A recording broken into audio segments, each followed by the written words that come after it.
BJP కోటేస్తే గోదాట్లో వేసినట్టే, ఈయనకి వేస్తేనేమో శంఖంలో పోసినట్ట. నరేంద్ర మోదీది ఉత్త gas company, ఈయనది గోబర్ గ్యాస్ కంపెనీ, నీది బోకస్ కంపెనీ. ప్రతి ఒక్కరి అకౌంట్ లో 15 లక్షలు వేస్తానని మోసం చేసిండు. ఫ్రీ బస్ తో ఆడోళ్లు సిగలు పట్టుకుంటున్నారట. 5 నెలల్లో రాష్ట్రం ఆగమైపోయింది. నేను జైళ్లకు భయపడటోని కాదు, తెలంగాణకు అన్యాయం జరిగితే చూస్తూ ఊరుకోను. మంచిర్యాల రోడ్ షోలో బీఆర్ఎస్ చీఫ్ ప్రసంగం. తెలంగాణకు జరిగిన అన్యాయం ఏంది నాకు చెప్పు ఫస్ట్. తెలంగాణకు అన్యాయము ఉన్నదంటే అది కేసీఆర్ రూపంలోనే ఉన్నది కదా. ప్రజలే సర్టిఫికెట్ ఇచ్చారు. తెలంగాణకు అన్యాయం జరిగితే నువ్వు వద్దు కేసీఆర్, నువ్వు వద్దు, నీ పరిపాలన వద్దు, నువ్వు పోయి పండుకోపు అని చెప్పి నిన్ను ఓడగొచ్చి పంపించిన తర్వాత లేలే నన్నే గెలిపించిన అన్నట్టు ఉక్కొస్తున్నావు. మళ్ళా నీకు చేతనైతే నువ్వు ప్రతిపక్ష నాయకుడిగా ఉంటే అసెంబ్లీకి పోయి అసెంబ్లీలో ప్రభుత్వానికి సూచనలు ఇచ్చి ప్రభుత్వాన్ని ప్రశ్నించి ఇగో ప్రజల ఆకాంక్షలు ఇవ్వనే అని చెప్పు. అసెంబ్లీకి దొంగలు కాదు, దొడ్లేకి రాదు. మా ముఖ్యమంత్రి గారు ఆహ్వానించిండు కూడా. ప్రత్యేక హెలికాప్టర్ పెడితే మేడిగడ్డ కాడికి రమ్మన్నాడు, అసెంబ్లీకి కూడా రమ్మన్నాడు. ప్రతిపక్ష నాయకుడిగా మీకు ఎంత టైం ఇవ్వాలో అంతకు 2 ఇంతలు ఎక్కువిస్తాను. రాలేదు, నువ్వే పారిపోయినావు. ఆడ వారిపోయి అసలైన అసెంబ్లీలో చట్టసభ అంటే ప్రజల ఆత్మ, ప్రజల గుండెకాయ, ప్రజాస్వామ్యానికి గుండెకాయ. ఆ గుండెకాయ కాడ మాట్లాడకుండా ఈ బోటిపెగుల కాడకు వచ్చి నేనున్నా, నాది భరోసా, నేను దున్నేస్తా, నేను పడేస్తా అని చెప్పి కేసీఆర్ గారు చెప్తా ఉంటే నోటితో నవ్వే పంచాయతీ అయితే కాదు ఇది. బీజేపీకి ఓటేస్తే గోదాట్లో వేసినట్టే. నరేంద్ర మోడీది ఉత్త గ్యాస్ కంపెనీ అని కేసీఆర్ అంటా ఉన్నాడు. ఆయన ఉత్త గ్యాస్ కంపెనీ కానీ సరే 2016లో ఇదే నరేంద్ర మోడీ మెదక్ జిల్లా, అప్పుడు మెదక్ జిల్లా ఉండే గజ్వెల్ నియోజకవర్గం కొండపాక కాడ మిషన్ భగీరథ నల్ల ఓపెన్ చేసేటప్పుడు మోదీజీ ఆ మాన్తే నై మాన్తే మై పూరా మాన్తాం, ఆ భ్రష్టాచార రహితు, నీకు నువ్వు ఎలాంటి పాపం చేయవు, నువ్వు చాలా మంచోనివి. మన సువార్త స్వస్థత సభలలో కూడా అంత గొప్పగా వాడరు. అటువంటి వాడి నరేంద్ర మోడీని అహో ఇహో అని పొగిడినటువంటి వ్యక్తి కల్వకుంట్ల చంద్రశేఖరరావు గారు. మొన్న నాగపూర్ కాడికి పోయిండు. నాగపూర్కి పోయి సభ పెట్టి మై మోడీ అచ్చే దోస్తే అన్నాడు. ఇప్పుడేమంటుడు? మోడీ ఉత్త గ్యాస్ అంటుడు. నీకు నచ్చినప్పుడు దోస్తు, నువ్వు కాదనుకున్నప్పుడు వేస్టా. ఈ ఎన్నికల దాకా ఈ పంచాయతీ మళ్ళీ ఎన్నికలు అయిపోయినాక మళ్ళీ అలాయి బలాయి మళ్ళీ గొంగట్ల ముచ్చట పెట్టుకుంటారు, ఓడిచిపోతుంది. ఇప్పుడు కూడా రాజకీయ మిత్రత్వమైనటువంటి కుట్రని, మిత్రత్వం లేకపోతే ఇప్పుడు కూడా అదే 15 లక్షలు వేస్తానని మోసం చేసినట్ట. నువ్వు చేసిన మోసాలు రాస్తే రామకోటిని దాటుతుంది, కల్వకుంట్ల కోటి అవుతుంది. అది పుస్తకాలు లైబ్రరీ పెట్టవచ్చు నీ అబద్ధాలతోటి. ఫస్ట్ ఓ పని చేయి కేసీఆర్. ఇప్పుడు జనము రైతులు కష్టాలలో ఉన్నానంటున్నాగా, నీ పార్టీలో 1000 కోట్లు ఉన్నాయి, 1000 కోట్లు అప్పే రాష్ట్ర ప్రభుత్వానికి అప్పియవా? 1000 కోట్ల రూపాయలు తెలంగాణ రాష్ట్ర ప్రభుత్వానికి అప్పి, తెలంగాణ ప్రజలే జామీన్, మేము జామీన్ ఉంటాం, పో ఇచ్చేయి, ఏం కాదు. ఇక నీ తాను ఏముంది, ప్రజల వాయిస్ అన్న, ప్రజల వాయిస్ అంతే కదా. నీ తాను 1000 కోట్లు ఉన్నాయి, అప్పిచ్చేయి రాష్ట్ర ప్రభుత్వానికి. రాష్ట్రం కష్టాలలో ఉంది కదా, ఇది అందరికి తెలిసిన సత్యమే కదా. నువ్వు చేసిన అప్పుకే 27,000 కోట్ల రూపాయలు మిత్తే కట్టినాం కదా. నీ తాను ఉన్నటువంటి 1000 కోట్ల రూపాయలు ఇప్పుడు నిజంగా ఈ ప్రజల మీద నీకు ప్రేమ ఉంటే, ప్రజల కష్టాలలో ఉన్నారన్న భావన నీకుంటే ఆ 1000 కోట్ల రూపాయలు రాష్ట్ర ప్రభుత్వానికి అప్పి మళ్ళీ బిచ్చితో ఇద్దాం. ఫ్రీ బస్సుతో ఆడోళ్ళు సిగలు పట్టుకుంటున్నారట. ఆడోళ్ళు సిగలు ఎందుకు? ఫ్రీ బస్సు వద్దానా? నువ్వు పెట్టావు అని ముఖానికి వెళ్ళడానికి ఈ ఆలోచన వచ్చిందా కేసీఆర్ నీకు ఎప్పుడన్నా? ఫ్రీ బస్సు పెట్టొద్దు అని అంటుండు. ఇలా ఫ్రీ బస్సు పెడితే ఎంతో మంది ఆడోళ్లకు భరోసా దొరికింది. ఓ తల్లి మా ఊరు నుంచి ఇక్కడ కుషాయిగూడకు వచ్చి పనిచేసిపోతుంది. ఆమె గతంలో పనిచేసినప్పుడు రాను 50 రూపాయలు, పోను 50 రూపాయలు టికెట్ ఉంటుండే. ఇవాళ ఆమె ఫ్రీగా బస్సు ఎక్కి ఆధార్ కార్డు చూపించి తెలంగాణ రాష్ట్ర ప్రభుత్వం గౌరవ ముఖ్యమంత్రి గారు పెట్టినటువంటి ఈ ఫ్రీ బస్ జర్నీ ఏదైతుందో ఆడికి వస్తుంది, ఆధార్ కార్డు చూపించి పని చేసుకొని వెళ్ళిపోతుంది. కూలీ డబ్బులు మిగులుతున్నాయి. నెలకు 3,000 రూపాయలు, రోజు 100 రూపాయలు, నెలకు 3,000 రూపాయలు మిగులుతా ఉన్నాయి. ఒక ఆయన అంటాడు మహిళలకు ఇస్తానో అంటే ఇవి కావా? ఇస్తున్నాం కదా. ఏంటి మరి అయినా కూడా ఇస్తున్నాం కదా. అయినా కూడా ఇస్తున్నాం కానీ ఇగో ఇటువంటి అన్ని అబద్ధాలు చెప్తా ఉంటాడు. ఇంకోటన్నా ఈ మహిళలు ఈ బస్సులలో ప్రయాణం చేయడం వల్ల ఉట్టిగా పోయిరారు కదా ఒక ఊరు నుంచి కూరుకోవాలంటే ఎండ ఆయాసం ఎండ ఆరోగ్యం అనారోగ్యం అన్ని ఉంటాయి కదా వాళ్ళు పోయి రావడం వల్ల కొనుగోలు శక్తి పెరిగి మనకు డబ్బు కూడా చలామణి అవుతుంది, ద్రవ్య చలామణి అవుతుంది, కొనుగోలు శక్తి పెరుగుతుంది, ట్యాక్సెస్ వస్తున్నాయి, జిఎస్టీ పెరుగుతుంది. ఈ మాత్రం కూడా ఆలోచన లేకుండా ఏమంటే సూచనలు ఇవ్వచ్చు. ఎందుకంటే ఒక వ్యవస్థలో ఫ్రీ బస్సు నడిచేటప్పుడు కొన్ని ఏమైనా ఇబ్బందులు టెక్నికాలిటీస్ లేదా ఇబ్బందులు ఉంటే చెప్పొచ్చు. ఇప్పుడు మహిళలకు ఏం చెప్తావు నువ్వు, మీకు ఫ్రీ బస్ ఇవ్వద్దు అని చెప్తావు. అదే కదా నువ్వు చెప్తున్నటువంటి మాట. ఏమి ఇవ్వాలి, వైన్స్లు పెట్టాలి, వైన్స్ల టైం పెంచాలి, పర్మిట్ రూమ్లు పెంచాలి. ఇది కేసీఆర్ భరోసా పథకం. మహిళా కళాశాలల పక్కన బార్ రూమ్లు పెట్టాలి. ఈ నీ పథకాలు. ఫ్రీ బస్ తో ఆడోళ్ళు సిగలు పట్టుకుంటున్నారట. ఆడోళ్ళు ఫ్రీ బస్సు లేకముందు కూడా సీట్ కాన్నో ఆన్నో ఇన్నో మస్తుగా పంచాలి. అందరు పట్టుకుంటారు, మనం ఎక్కలేదా బస్సు. ఎన్నిసార్లు బస్సు ఎక్కేటప్పుడు కడిచిప్ ఎత్తే వాడు కడిచిప్ తీసి అవతల వారేస్తా ఉంటాడు. నా బస్సు రాగానే కిటికీలకి ఎక్కేస్తారు, వెనకటి నుంచి ఉన్నది. దానికి ఏదో ఫ్రీ బస్సులో ఆడోళ్ళు మొత్తం కొట్టుకుంటానికే బస్సు. మన ఛానల్ ద్వారా నేను ఒకటి చెప్తా ఉన్నా బస్సుకు సంబంధించి. ఇలా కేసీఆర్ చేసిన నిర్వాహకం వల్ల ఆర్టీసీ మూతపడిపోతుండే. ఆర్టీసీలో పనిచేసే 50,000 మంది ఎంప్లాయీస్ కూడా రోడ్డున పడుతుండ్రి. అసలు ఇక ఆర్టీసీని నమ్ముకునే పరిస్థితి లేకుండే. ఇవాళ ఫ్రీ బస్ అనేది మా పార్టీ అంటే కాంగ్రెస్ ప్రభుత్వం తీసుకురావడం వల్ల ఒకటి ఏం జరుగుతుందంటే ఆర్టీసీ బతుకుతుందనే భరోసా వచ్చింది. అవును, ఎక్కడ గవర్నమెంట్ ఏం చేస్తుందో తెలియదు. నెల నెలకు ఆ సబ్సిడీ అక్కడ ఇచ్చేస్తుంది. గవర్నమెంట్ తన తిప్పలు తాను పడుతుంది. కానీ ఆర్టీసీ బతికింది, ప్రజలకు ఒక రవాణా సౌకర్యం, గవర్నమెంట్ దాని ఒక భరోసా వచ్చింది.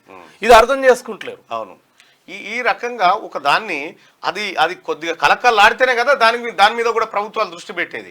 ఆ ప్రయత్నం జరుగుతూ ఉంటే ఈయన ఫ్రీ బస్ వద్దని చెప్తాడు కేసీఆర్. నేను 5 నెలల్లో రాష్ట్రం ఆగమైపోయిందట. ఏం ఆగమైంది కేసీఆర్, ఏం ఆగమైంది?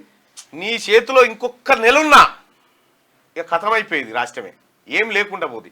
నువ్వేం లేదు, నీ కథ ఎట్లా అంటే మేడి పండు లెక్క మీద ఎర్రగుంది కానీ లోపలంతా పుచ్చిపోయే ఉండే నువ్వు చేసిన కథ. ఆ ఎరుపు కూడా ఆయన ఎరుపే, ఆయన కుటుంబం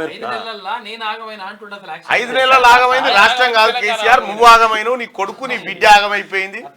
మీరు నేను జైల్లోకి భయపడేటోని కాదట. ఈయన జైల్లోకి భయపడేటోని కాదైతే నీకు ఖమ్మం జైల్లో నిరాహార దీక్ష టైంలో వేసినప్పుడు ఆయన పాపారావు ఎవరో ఉండే కదా, డాక్టర్ పాపారావేనా? అప్పుడు ఎవరెవరో ఉండే, ఈ వికారాబాద్ చంద్రశేఖర్ గారు వీళ్ళంతా ఉండే, విజయరామారావు గారు అంతా జల్దీ పట్టుకోపోరు నా నీళ్ళకి అని చెప్పిండట. ఆల్చమే చేయకూరి అని చెప్పిండట. గట్టుడు కేసీఆర్ ఈయన జైల్లోకి భయపడట. నువ్వు జైల్లోకి భయపడు, జైల్లో దాకెందుకు కేసీఆర్? గన్మెన్ లేకుండా ఈ పంజగుట్ట చివరస్తాకు వచ్చిపో. అప్పట్లో గన్మెన్లు ఉండి కూడా యూనివర్సిటీకి రాలే కదా, గన్మెన్లు ఉండి రాలే. నువ్వు గవర్నమెంట్ ప్రోటోకాల్, సీఎం భద్రత అయినా రాలే. తెలంగాణకు అన్యాయం జరిగితే చూస్తూ ఊరుకోనట. తెలంగాణకు జరిగిన అన్యాయం చేసినోడు ఎవడి 10 ఏళ్ళు బట్టి. తెలంగాణ అనేటువంటి ప్రత్యేక రాష్ట్ర పదం పుట్టింది జూన్ 14, 2014 జూన్ నుంచి పుట్టింది. జూన్ 2 అయితే ఈ రోజు నుంచి మొన్న డిసెంబర్ దాకా తెలంగాణను ఏలింది నువ్వే. మరి అన్యాయం జరిగి ఊరుకోనంటే ఏం న్యాయం జరిగింది ఏందో చెప్పు. 7 లక్షల కోట్ల రూపాయలు అప్ప న్యాయం తెలంగాణకు జరిగినప్పుడు. దాన్ని ఇన్వెస్ట్మెంట్ పర్పస్ లో చూడాలంటాడు. వేలాది మంది పిల్లలు సూసైడ్లు చేసుకున్నారు. పరీక్షలు రాస్తే కూడా రిజల్ట్ ఏనికి శాతగాలే. వెనకటికి మాన్యువల్ గా టీచర్లు లెక్చరర్లు దిద్ది మార్కులు టోటల్ చేసి మాన్యువల్ ఇచ్చిన రోజుకి ఇంత పొరపాటు జరగలే. ఇంత టెక్నాలజీ పెరిగి ఇంత కమ్యూనికేషన్ పెరిగిన తర్వాత కూడా పిల్లలు సూసైడ్ పిట్టల్లాగా రాలిపోతే ఒక్కని వలకరియలే పోయి అరే ఎట్లయిందమ్మా. ఇప్పుడు పోయి బజ్జీలు తింటుండు, ఏది మురుకులు బజ్జీలు హోటల్ ఛాయ్ హోటల్ కాడ కూర్చుంటుండు. ఆ ఛాయ్ హోటల్ వాళ్ళని ప్రగతి భవన్ కాడికి వస్తే నువ్వు రానియలే.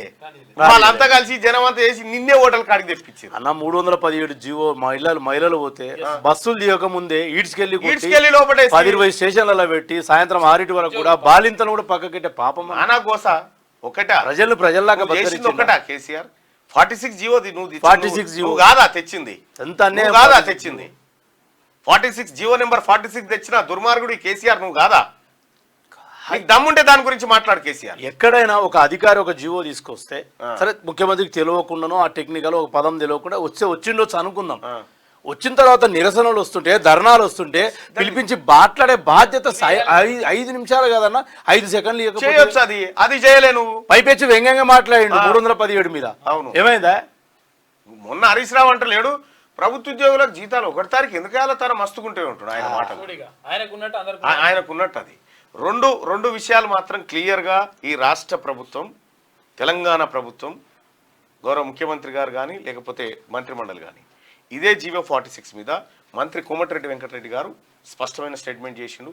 జీవోను పరిశీలిస్తాం, అవసరమైన మేరకు దాన్ని రద్దు చేస్తాం తప్ప దాన్ని ఎట్టి పరిస్థితుల్లో ఉంచమనేటువంటి మాట ఆయన చెప్తూనే, ఇంకో మాట నేను కూడా మీకు రిక్వెస్ట్ చేస్తా ఉన్నా, సీఎం గారి దృష్టికి తీసుకుపోవాల్సినటువంటి అంశం, గ్రూప్ 2 పోస్టులు ఏవైతే ఉన్నాయో దాన్ని యాడ్ చేయండి. ఇప్పుడు ఆగస్టులో రిటైర్మెంట్స్ ఉన్నాయి, ముందుగా భర్తీ చేసుకుంటే మనకు జనవరి కల్లా ఇవి అందిపోతాయి. కాబట్టి దయచేసి గ్రూప్ 2ను పెంచండి. మెగా డిఎస్సిలో కూడా ఇంకా కలపాల్సినటువంటి అవసరం ఉంది. సో ఈ ఉద్యోగ నియామకాల విషయంలో మాత్రం ఈ రాష్ట్ర ప్రభుత్వం మనందరి ప్రెషర్ మీదకైనా, అంటే అవసరం అంతా కూడా ఉండదు ఎందుకంటే క్లియర్గా ఉన్నారు సీఎం గారు కాబట్టి, నేనైతే అనుకుంటా ఉన్నా గ్రూప్ 2 పోస్టులు పెరగబోతాయి ఖచ్చితంగానే భరోసా నాకుంది. ఇట్లా ఏ ఉపాధ్యాయులన్నా, ఏ ఉద్యోగుడన్నా, ఏ నిరుద్యోగన్నా సంతోషంగా ఉన్నాడా కేసీఆర్? ఒక్క డిఏ ఇస్తే 18 ఇన్స్టాల్మెంట్లా, 18 గది కథ. 18 ఇన్స్టాల్మెంట్లలో కూడా 4-5 వచ్చినాయి, 12-13 రాలే. ఇప్పుడు మనమే వేయాలి మళ్ళా, ప్రభుత్వమే బాధ్యత తీసుకున్నా. ఎక్కడో దగ్గర వచ్చినాయి అంతే. చాలా ఎస్టీఓలలో, ట్రెజరీలలో ఓడు ఏం చేసిండట, ఈ కేసీఆర్ కథ చెప్తాను.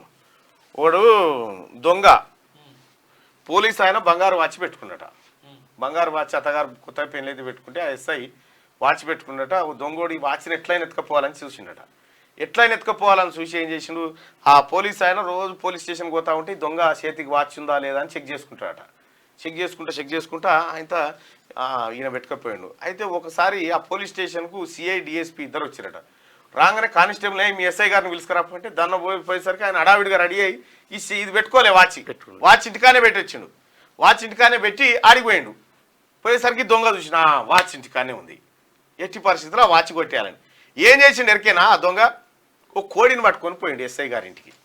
కోడిని పట్టుకొని పోయి, మేడం ఆ కోడి దొంగతనం జరిగిందట, వాడిని పట్టుకొచ్చి లోపటేసిరు, కోడిని మన ఇంటికాడ పెట్టుకొని ఎస్ఐ గారు తోలిచ్చిండు అని చెప్పి ఆ కోడి నాడిచ్చి, అట్లే సార్ వాచ్ మర్చిపోయిందట, తీసుకురమ్మని నన్ను అని చెప్పిండట.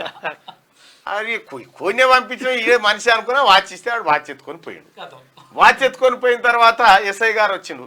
ఎస్ఐ గారు ఈ కోడి ఎక్కడిదే, ఈ కత్తి ఎక్కడిదే అని అంటే, నువ్వే పంపించినవాట కదా కోడి అని. ఆయన నేనెందుకు పంపినే కోడి అంటే, వాచ్ కూడా పంపిమన్నవాట, ఇచ్చి పంపించిన అంటే ఇంట్లో పినిగల కాదు, నేనెందుకు పంపితే వాచ్ నేను పంపలేదు అని చెప్పి ఆయనతో చెప్పేసరికి ఇక పరిశాన్ అయిపోయింది. అయిపోయిన తర్వాత ఏమైంది, ఇక ఎస్ఐ గారు మళ్ళీసారి పోయిండు. పోగానే మళ్ళీ దొంగోడు ఏం చేసిండు, కానిస్టేబుల్ డ్రెస్ వేసుకొని వచ్చిండు ఇంటికి. మేడం ఆ కోడి దొంగ దొరికిండు, ఆ కోడిని ఇమ్మన్నాడు సారు అని చెప్పి కోడిని ఎత్తుకొని పోయిండు. కోడి బీకింది వాచ్. కేసీఆర్ నమ్ముకుంటే ఇవన్నీ బీకినాయి అన్నట్టు ఇట్లా.